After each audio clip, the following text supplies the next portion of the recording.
Gentili ascoltatori, buongiorno, siete collegati con Alabirdi, il circolo ippico in provincia di Oristano, da cui ormai da 2 giorni stiamo trasmettendo la finale del campionato italiano salto ostacoli 1993. Siamo giunti al momento conclusivo, sta per cominciare, in campo in questo momento c'è Gianluca Gorla sul Wizard Case, sta cominciando l'ultimo percorso, diciamo il momento conclusivo, come ho detto, di questa manifestazione. I cavalieri entreranno in campo nell'ordine inverso a quello della classifica che si è formata nel corso delle prime 2 giornate di gare. Le prime 2 prove si sono svolte giovedì e venerdì, le abbiamo potute commentare in diretta, e nel corso della prima manche, del primo percorso per essere più precisi, della gara di oggi. Accanto a me ci sono diversi ospiti, innanzitutto Marcello Mastronardi, che questo tracciato e questi tracciati ha messo giù in questi giorni. Abbiamo detto forse il più alto, mi pare, Marcello. Ma anche decisamente il più facile, proprio perché è un falso là.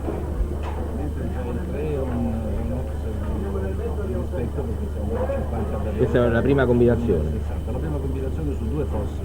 L'elemento A è preceduto dal fosso, mentre l'elemento B è... E c'è un errore, è caduta dopo un'incertezza la barriera. Preciso comunque che questa seconda manche costituita, giusto che quanto prevede il regolamento, da solo 8 ostacoli di una combinazione, non vuole essere ancora una selezione, ma soltanto, a mio avviso, una conferma di quello che è successo nei precedenti. C'è errore anche sull'ultimo ostacolo, un verticale di diavolo a onda, che tra l'altro oggi probabilmente oscillano anche per il vento piuttosto forte. Marcello, diciamo una conclusione di questi tracciati del campionato d'Italia. Mi pare che è andato tutto piuttosto bene, a parte la caduta che abbiamo visto nella prima manche di oggi di Maria Grazia Regola, che peraltro sono stato abbastanza banale, quindi... E poi una caduta abbastanza singolare, sembrava che cadesse a rallenti, però nonostante questo pare che si sia fatta male, non molto, mi pare che ci sia una rottura della clavicola. Dicevamo un bilancio della manifestazione, il terreno ottimo. Il fondo è eccezionale, non ottimo ma veramente fuori dal comune. I cavalli trovano una partita consistente nonostante qualche attrazione o Oggerella che è venuta non si è mosso proprio, quindi direi un fondo ottimale. Parco ostacoli mi pare di ottimo livello. Il modello è molto variato, per quanto personalmente sono abbastanza soddisfatto perché ai primi posti in classifica, tranne qualche defiance di 1 o 2 elementi, ma per motivi non tecnici ma magari connessi all'integrità dei cavalli, sono usciti e sono andati via. Come hai visto, ai primi posti ci sono i nostri cavalieri migliori, cioè quelli che praticamente costituiscono la nostra prima squadra. Quindi... La conferma poi l'ha avuta oggi col primo percorso, abbiamo avuto l'unico percorso netto da chi era in testa alla classifica fino a quel momento, esatto, mi pare che... Infatti non c'è stato nessun percorso fino alla fine, soltanto l'ultimo di Bologna. Abbiamo fatto un'anticipazione della classifica che naturalmente riguarda i 13 binomi che dovranno entrare in campo in questo momento. Adesso c'è Francesco Bussu, un cavaliere di origine sarda, quindi probabilmente ci sarà anche un po' di tifo da parte del pubblico, ma ai primi posti ci sono Arnaldo Bologni, Roberto Arioldi, Gianni Coni, Valerio Sozzi e Stefano Fertitta. Accanto a me c'è anche il presidente della federazione Mauro Checcoli. Mauro, intanto commentiamo insieme quello che sta accadendo in campo. Qui abbiamo Francesco Busso, che è uno degli elementi più quotati nel tempo della nostra federazione. Beh, è un cavaliere che può dare delle grandi sorprese. Tra l'altro questo è il primo anno di attività agonistica importante di questo cavallo, che è un cavallo che ha una storia recente dal punto di vista italiano, nasce in Irlanda, è un cavallo interessante, un'ottima genealogia tra l'altro. Quindi vederlo già arrivata ai livelli internazionali più alti in così però breve sono tempo. Ostacoli da concorso internazionale, quindi sì, possiamo quasi dire a livelli internazionali. Fa veramente piacere, vuol dire che Francesco, insistendo su questa strada, probabilmente l'anno prossimo può dare una ulteriore presenza internazionale. Il tempo consentito è di 56 secondi, Busso ha concluso in 52,70 e qualche cosa, quindi dentro il tempo, 0 le penalità, ne aveva... No, 4 penalità. Non ho visto un errore. All'entrata della gabbia di Cossi. Non ho visto un errore, chiedo scusa, Busso quindi conclude con 24 penalità complessive, 20 nella prima manche e 4 nella seconda.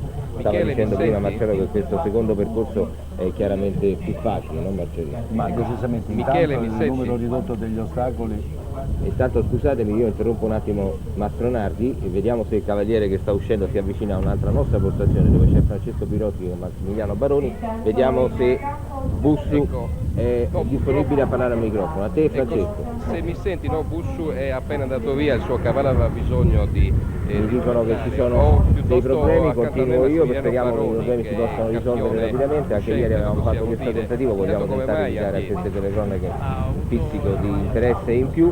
Intanto in campo è entrato in questo momento Luca Paperini, è un cavaliere del 62 fiorentino che vive in questo momento nelle Marche, ha preso parte al concorso olimpico internazionale di sci e al Gran Premio d'Italia di Napoli, una delle 4 prove che si sono svolte per qualificarsi a questa finale di Alapirri, quando è arrivato 10º, mentre è arrivato 7º a Cervia. Mauro è uno dei nomi nuovi, emergenti della nostra equitazione, c'è un errore agli ostacoli. Ci sono alcuni giovani che alla fine della stagione quasi ogni anno riescono a sfruttare il lavoro fatto durante l'anno e in qualche modo l'eccessivo lavoro fatto dai cavalli importanti, dagli altri cavalieri importanti durante l'anno e quindi riescono a mettersi in evidenza. Abbiamo un certo gruppo di giovani professionisti che sono pronti secondo me per fare il passo internazionale. C'è un altro errore su quel largo di barriere bianche e c'è un errore conclusivo anche sull'ultimo ostacolo, il verticale di tavole a onda, e in questo caso ho avuto la netta impressione che il vento abbia influito, perché ho visto la barriera trasportata, cioè la tavola. Più che il vento, perché sono abbastanza consistente. Intanto in campo che sta aggiustando l'ostacolo c'è un altro Bussu, un altro della famiglia Bussu. Bussu e Ribussu, come si diceva anni fa. Grande famiglia di cavalieri diversi sono nel mondo dell'equitazione. Stefano Carli che monta Toscana. Stefano Carli ormai lo ripetiamo da sempre, uno dei pochissimi dilettanti. Stefano Carli con problemi alla colonna, avete visto che sta cercando di provocare uno scarto della cervicale, uno dei pochissimi dilettanti rimasti a questo livello, però nonostante tutto questi dilettanti ancora vanno, Mauro. Beh, se posso fare una battuta personale, siamo dello stesso anno, una classe di ferro, 1943, e quindi a me fa un enorme piacere vedere Stefano Carli ancora ad alto livello agonistico. Gli auguro, non solo egoisticamente, ma anche per lui, di poter essere sempre presente per ancora molti anni. Abbossiamo qualche frase di bilancio durante i percorsi, Mauro, sì, di questa stagione. Beh, è una stagione intermedia per noi. Abbiamo un tecnico nuovo, che tra l'altro si è seduto proprio qua dietro a noi in questo momento, e Caterina Magnozzi ha l'incarico certo di farsi dare da lui un commento sui percorsi man mano che avvengono. Abbiamo dei cavalli che sono stati acquistati recentemente, siamo stati presenti con metodicità quasi nuova, direi proprio assolutamente nuova, non quasi, a tutte le grandi manifestazioni internazionali, piazzandoci a volte molto bene, a volte decorosamente, comunque essendo sempre a livello dei migliori.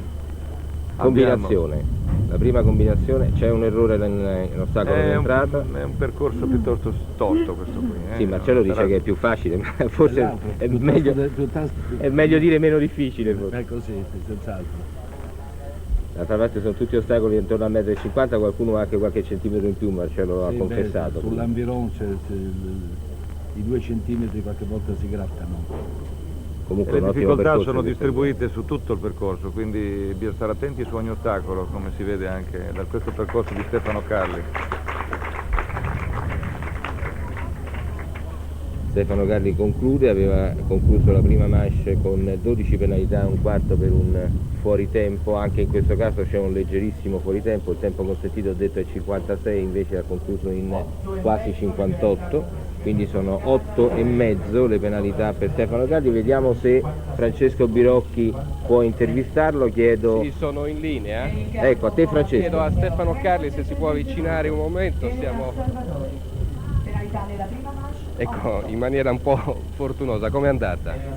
Ma non molto bene, ma lo sapevo perché sono venuto qui in condizioni fisiche per un incidente abbastanza precarie, per cui non potevo sperare molto di più. Grazie. Grazie Francesco, proseguiamo con Mauro Checcoli il nostro breve bilancio della stagione. Riprendo dicendo che è un anno di transizione perché con Henk Noren era l'anno di verifica su quelle che possono essere le nostre reali possibilità nel 1994, quando ci saranno i campionati del mondo, e a questi campionati del mondo noi dovremo, nella strada di progressione verso le Olimpiadi del 96 ad Atlanta, dimostrare di poterci qualificare. Intanto scusami, Mauro Elena Salvatori su Belzebub. È un cavallo fantastico questo Belzebub e può riservare una sorpresa. Le penalità nella prima manche erano 8. Elena Salvatori è arrivata seconda al rinato concorso italiano Amazzoni che stanno svolto. Ha fatto molto bene la gabbia, cavallo di grandi mezzi. Ha montato con alcune volte molto bene, altre forse con una leggera caduta. D'altra parte è una giovanissima Elena Salvatori. Sì, Elena esce da poco dalla categoria Young Rider, si è trovata un po' chiusa se vogliamo. Ha dato la sorpresa che dicevamo. Ed è un percorso netto quello di Elena Salvatori su Belzebub, 8 penalità nella prima manche e 0 nella seconda. Elena Salvatori nella classifica del campionato italiano è al 9° posto. Con questo netto probabilmente guadagna qualche posizione in classifica. Naturalmente, come ho detto, entrano campo nell'ordine inverso, la vedete inquadrata, un bellissimo sorriso. Io ripasserei la linea a Francesco, speriamo che riesca a intervistare anche la Salvatori. Ecco sì, l'abbiamo, sta cercando di arrivare il cavallo dopo questa bellissima prestazione, ma forse è meglio avvicinarci noi. Ecco, un commento a caldo. No, sono contentissima, è il secondo anno che faccio i campionati, non mi aspettavo un risultato simile. Grazie. Grazie mille. E ritorniamo in campo con Dario Minutoli. Dario Minutoli era arrivato qui al campionato in grandissima forma, con ottime prestazioni, ha fatto il primo giorno anche un bellissimo percorso. Ne parlavamo anche con l'Allanovo, che è della squadra del Salto Ostacoli, e alla squadra del Salto Ostacoli è vicinissimo. Pare che Dario entri in campo sempre con un livello di tensione altissimo, Mauro. Beh, questo è il carattere e non si modifica con gli anni. C'è chi è totalmente freddo e assente da qualunque difficoltà si trova di fronte, altri invece che la patiscono. Ed è un limite perché Dario ha sicuramente ha notevoli qualità e una grande determinazione. Siamo alla combinazione. Gli auguro comunque di uscire brillantemente come sta facendo bene. fino adesso, sì. Probabilmente col fatto che ha perso qualche punto in classifica sta più tranquillo. Può essere, questa è una motivazione valida di solito. Quando non si ha più niente da perdere. Adesso ha avuto un po' di fortuna. Il cavallo è molto buono comunque questo. Ed è angolo francese agli ostacoli, ma c'è un secondo e 65 di troppo, quindi ci sarà una mezza penalità per Dario Minutoli. Dario Minutoli, cavaliere palermitano, una persona veramente squisita nei rapporti umani. A Francesco il microfono. Ecco, si avvicina lentamente e probabilmente è veramente rilassato, come hai detto tu. Gli chiediamo se si può avvicinare un momento. Abbiamo costituito questa postazione esterna. Ecco, grazie, ci mettiamo così. L'abbiamo visto più rilassato rispetto a ieri. Sì, la competizione è un po' Lucchetti è serrata. un'altra delle novità. I ragazzi sono tutti in gamba e quindi la tensione è inevitabile. Grazie. Mauro Checcoli vi ha anticipato il nome del cavaliere in campo, Giovanni Lucchetti,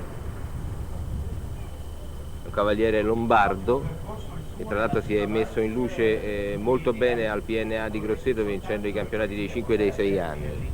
Giovanni Lucchetti è uno dei prototipi su cui il nostro Salto Ostacoli in futuro può sperare di contare, perché fa parte di quella schiera di giovani cavalieri che sta affrontando la vita professionale sportiva nell'addestramento e nella qualificazione di giovani cavalli italiani. Ed è questo il futuro del nostro sport. Giovanni Lucchetti ha passato il falso largo, di cui parlavamo con Marcello, è l'ostacolo più alto del percorso ma non è il più difficile, questo tanto per confermare che gli ostacoli non sono difficili soltanto quando sono più alti. Adesso siamo alla prima combinazione. Purtroppo fate errore. C'è un errore all'ingresso della gabbia.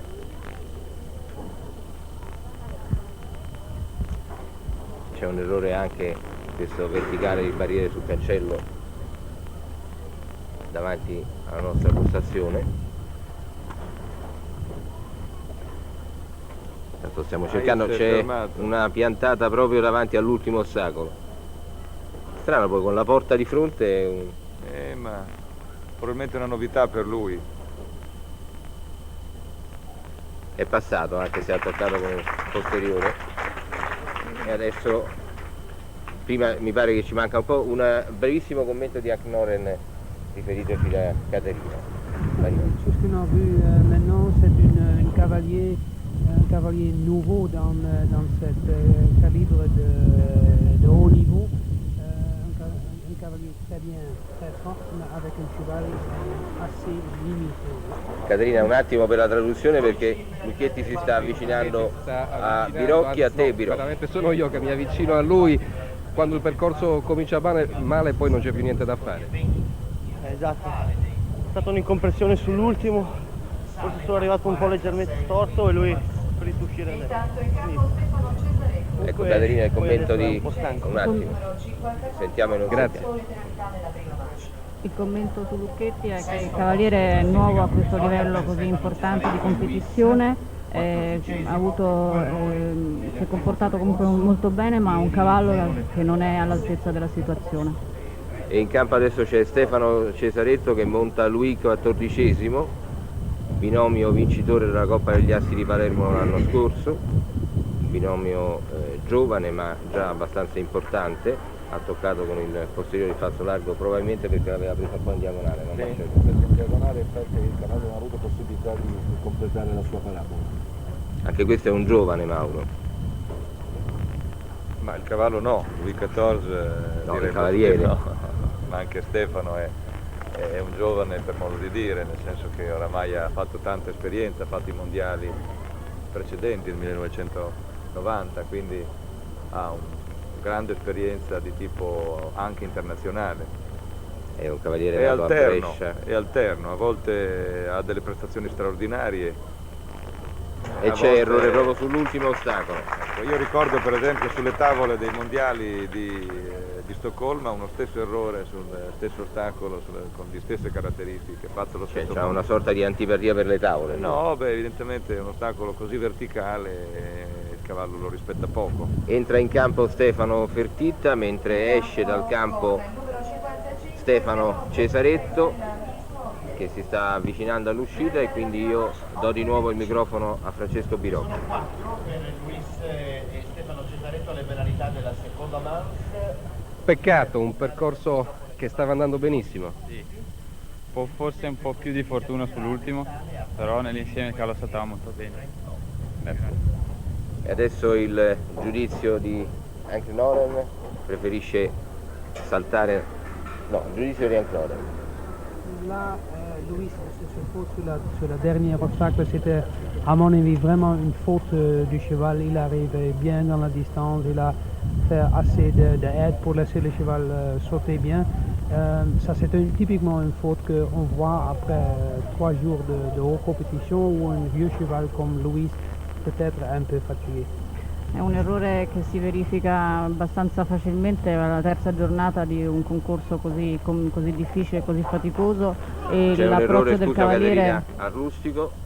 L'approccio del cavaliere per concludere è stato buono, quindi solamente un errore proprio del cavallo. Stefano Fertitta è quinto nella classifica conclusiva del campionato, aveva chiuso la prima manche con 8 penalità e un quarto. 4 le penalità nella seconda manche, nel secondo percorso per essere più precisi perché si tratta di un percorso completamente diverso dal primo, no Marcello? Un errore per Stefano Fertitta è di solito esce dal campo Stefano Fertitta e entra Valerio Sozzi. Sozzi, Govoni, Arioldi e Bologni, i primi 4 nella classifica provvisoria naturalmente del campionato italiano, sono i nomi più candidati al titolo. Birocchi, ci sei? Sì, ci sono, ecco, si sta avvicinando, se ci riesce, no, facciamo prima. È andato in crescendo rispetto alla prima manche, 8 penalità nella prima, 4 nella seconda. Ho fatto un po' di emozione, oggi mi ha giocato un pochettino, comunque sono molto soddisfatto della prestazione della cavalla e le colpe sono solo dell'emozione, un appuntamento così importante è normale avere, penso. Grazie. Intanto avete visto Valerio Sozzi partire per il suo secondo percorso di oggi. Valerio Sozzi su Gito Vappamina è uno dei binomi più importanti. Rapidamente il giudizio di Noren, Caterina? Si è troppo concentrato sul primo elemento e un po' rilassato sul secondo. Valerio Sozzi e Pamina sono un binomio importante per la nostra equitazione, no Mauro? Sì, la Anche cavalla se fosse qui è una cavalla a straordinaria, lui ci si è messo insieme bene ed è quello che tutto sommato in tutte le Coppe delle Nazioni quest'anno è quello che ha dato i risultati più continui e più affidabili. Forse è arrivato qui ad Alabirdi con un pizzico di stanchezza in più del necessario, perché forse qui non ha brillato. Non ha brillato perché siamo alla fine della stagione, il suo top non era certamente qui. Questo percorso è praticamente perfetto. 54 e 38 il tempo di Gito Vappamina, per Valerio Sozzi sono 0 le penalità nella seconda manche. Ci sarà anche una classifica della seconda manche per l'attribuzione dei premi di oggi, che però probabilmente vedrà diversi, potrebbe vedere, a meno che il Bologna non ripeta il suo netto della prima percorso, potrebbe vedere qualche ex equo che non comporterà barrage. Ecco, ho al microfono Valerio Sozzi. Forse un po' di rimpianto dopo questo percorso per quello che ci sarebbe potuto essere prima. Sì, chiaramente c'è stato un attimino di affaticamento un po' della cavalla, può darsi che io non l'ho montata bene su una linea. Natale in questo giro ha ben risposto, non sono veramente contento perché ci tenevo una medaglia nel campionato, comunque non è ancora finito. E in campo è Gianni Govoni. Gianni Govoni, ripeto, terzo nella classifica provvisoria del campionato italiano. Un commento di Noren, Caterina? Sozzi ha rischiato un po' sul 7, chiamando la cavalla a partire un po' grande, per il resto bene. Pamina si è come sempre dimostrata molto importante, una cavalla molto importante e positiva. Gianni Govoni su Imperial King è uno dei nomi, anche se Govoni è ancora un giovane, nonostante tutto è uno dei nomi più importanti della nostra equitazione. Anche lui, come Valerio Sozzi, è stato una delle certezze quest'anno, dando dei risultati straordinari, sia nel senso positivo del termine, così straordinari a volte il cavallo ci ha proprio tradito nei momenti in cui si poteva raccogliere un risultato straordinario. Però è molto importante questo momento, perché se Govoni esce con un percorso netto, Arioldi mette in difficoltà gli altri. E Bologna sono, anche se Bologna c'ha